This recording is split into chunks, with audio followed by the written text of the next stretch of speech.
Assalamualaikum warahmatullahi wabarakatuh.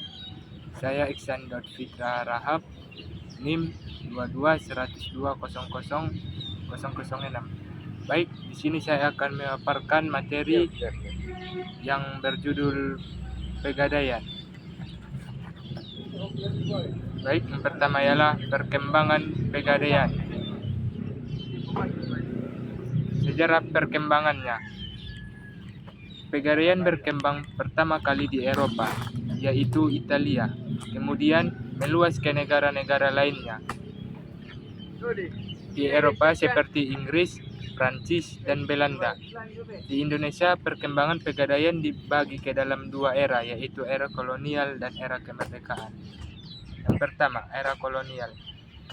Pegadaian pertama kali di Indonesia sejak 20 Agustus tahun 1746, di mana pemerintah Belanda mendirikan sebuah bank melalui Verenigde Oost-Indische Compagnie atau VOC, yang merupakan perpanjangan atau cabang dari Bank Van Liening yang ada di negeri Belanda, yang didirikan dengan surat keputusan Gubernur Jenderal Van Imhoff. Bank Van Liening. Bank Van Liening adalah lembaga yang memberikan kredit dengan sistem gadai, yang merupakan cikal bakal pegadaian di Indonesia. Pada tahun 1800, peran VOC digantikan pemerintah Hindia Belanda, termasuk mengendalikan operasional Bank Van Liening. Pada tahun 1811, Bank Van Liening dibubarkan dan sebagai gantinya Gubernur Jenderal Inggris di Indonesia memberi keleluasaan kepada masyarakat untuk mendirikan usaha pegadaian dengan syarat harus mendapatkan lisensi dari pemerintah daerah setempat. Dan pada tahun 1816, Belanda kembali berkuasa dan metode tetap dipertahankan. Namun metode ini kembali membuka peluang penyelewangan dari pemegang hak dalam menjalankan bisnisnya dengan melakukan praktik rentenir atau lintah darat yang mencekik rakyat. Bagi pemerintah kolonial, hal ini dianggap merugikan. Dan pada tahun 1900, pemerintah Hindia Belanda membentuk tim yang dipimpin oleh Wolf van Westerhout untuk meneliti keberadaan, perkembangan, dan menetapkan kebijakan pemerintah di bidang lembaga keuangan sebagai bentuk pertanggungjawaban. Salah satu tugas tim tersebut adalah mengadakan penelitian mengenai dapat tidaknya pegadaian diusahakan sendiri oleh pemerintah. Dan pada tahun 1902 dibuka pegadaian di Cianjur. Tahun 1903 dibuka pula di Jawa Tengah, Bogor, Tasikmalaya, Bandung, dan Cimahi.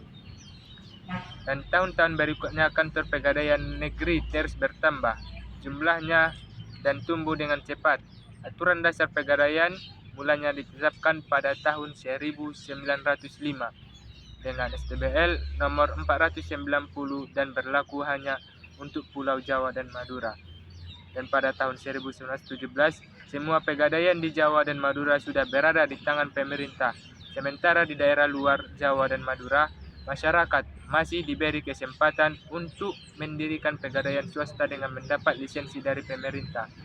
Baru pada tahun 1921, dengan dikeluarkannya STBL nomor 28 nomor 420, ditetapkan bahwa penyelenggaraan pegadaian seluruh Hindia Belanda menjadi monopoli pemerintah, tidak ada lagi pegadaian swasta. Yang kedua, dasar hukum gadai.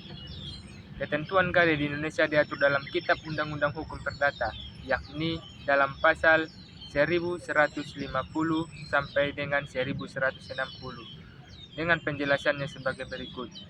Yang A. Pengertian gadai diatur dalam pasal 1150 Kitab Undang-Undang Hukum Perdata. Yang B. Pemberian gadai diatur dalam pasal 1151 Kitab Undang-Undang Hukum Perdata. Yang C. Sahnya suatu pemberian gadai harus memenuhi syarat sah suatu perjanjian secara umum sebagaimana diatur dalam pasal 1320 18 Kitab Undang-Undang Hukum Perdata. Yang D. Hak gadai diatur dalam pasal 1152 Kitab Undang-Undang Hukum Perdata. Yang E. Hak penerima gadai untuk menerima bunga atas piutang. Hak kepada pemberi gadai diatur dalam pasal 1158 Kitab Undang-Undang Hukum Perdata. F. Hak penerima gadai untuk menerima pelunasan diatur dalam pasal 1159 Kitab Undang-Undang Hukum Perdata. Yang G. Mewajibkan penerima gadai untuk melakukan pemberitahuan penjualan barang gadai oleh penerima gadai diatur dalam pasal 1156 Kitab Undang-Undang Hukum Perdata. Yang H. Kewajiban memelihara barang gadai yang diatur dalam pasal 1157 Kitab Undang-Undang Hukum Perdata. I. Larangan memiliki barang gadai oleh penerima gadai.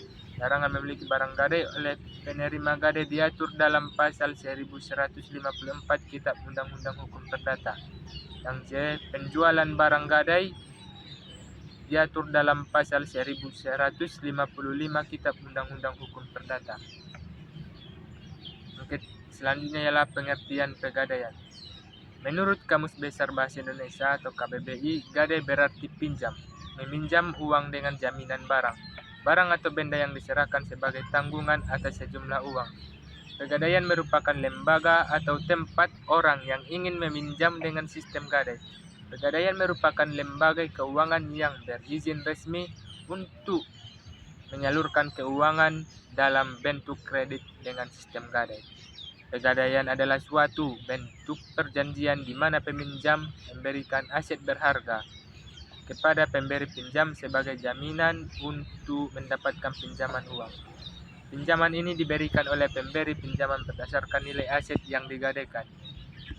Jika peminjam tidak dapat membayar pinjaman sesuai dengan perjanjian, pemberi pinjaman memiliki hak untuk menjual aset yang digadaikan mendapatkan kembali uang yang dipinjam.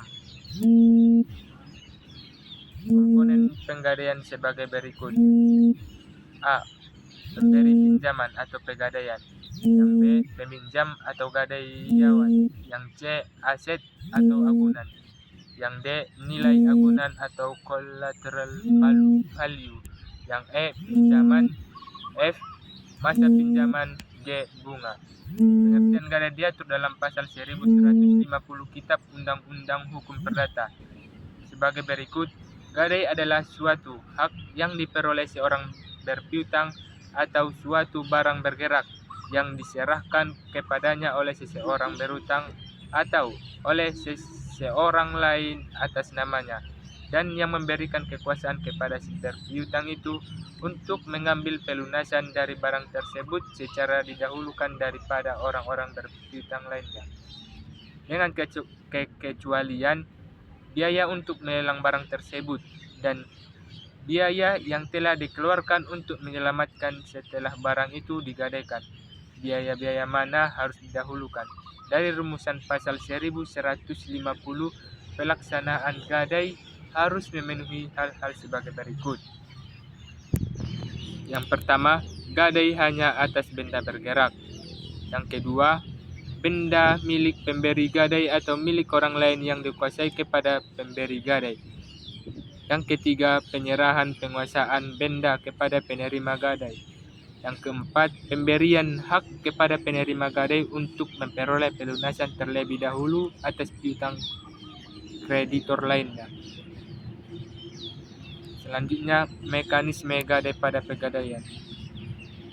Yang pertama ialah prosedur pemberian kredit gadai. Sebelum proses pemberian kredit gadai, maka diperlukan mengetahui informasi terkait pengetahuan tentang yang pertama ialah barang jaminan. Barang-barang jaminan tersebut yang nantinya akan ditaksir nilainya sehingga dapatlah diketahui berapa nilai taksiran dari barang yang hendak digadaikan. Semakin besar nilai taksiran barang itu, maka semakin besar pula pinjaman yang akan diperoleh. Dan barang-barang tersebut tentunya harus memenuhi persyaratan yang ditentukan oleh pegadaian. Adapun syarat-syarat barang bergerak yang dapat digunakan sebagai barang jaminan antara lainnya adalah 1. Berupa harta yang bernilai dan dapat diperjualbelikan. Yang kedua, memiliki nilai manfaat. Yang ketiga, memiliki nilai fisik sehingga dapat diterima secara langsung. Yang keempat, barang tersebut merupakan milik sendiri. Apabila barang tersebut milik orang lain, harus mendapatkan izin dari pemiliknya. Jenis-jenis barang berharga yang dapat dijadikan sebagai jaminan oleh perum pegadaian adalah sebagai berikut. Yang pertama ialah barang-barang atau benda-benda perhiasan, diantaranya emas, perak, intan, berlian, mutiara, platina, jam. Yang kedua, barang-barang berupa kendaraan seperti mobil, termasuk bajaj dan bemo sepeda motor.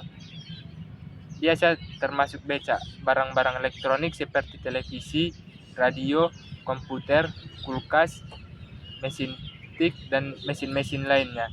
Yang keempat ialah barang-barang keperluan rumah tangga seperti barang tekstil berupa pakaian, kain batik, barang-barang pecah belah, dengan catatan bahwa semua barang yang dijaminkan haruslah dalam kondisi baik. Baik, cukup sekian dari pemaparan materi saya. Wabillahi taufiq wal hidayah. Assalamualaikum warahmatullahi wabarakatuh. Lope.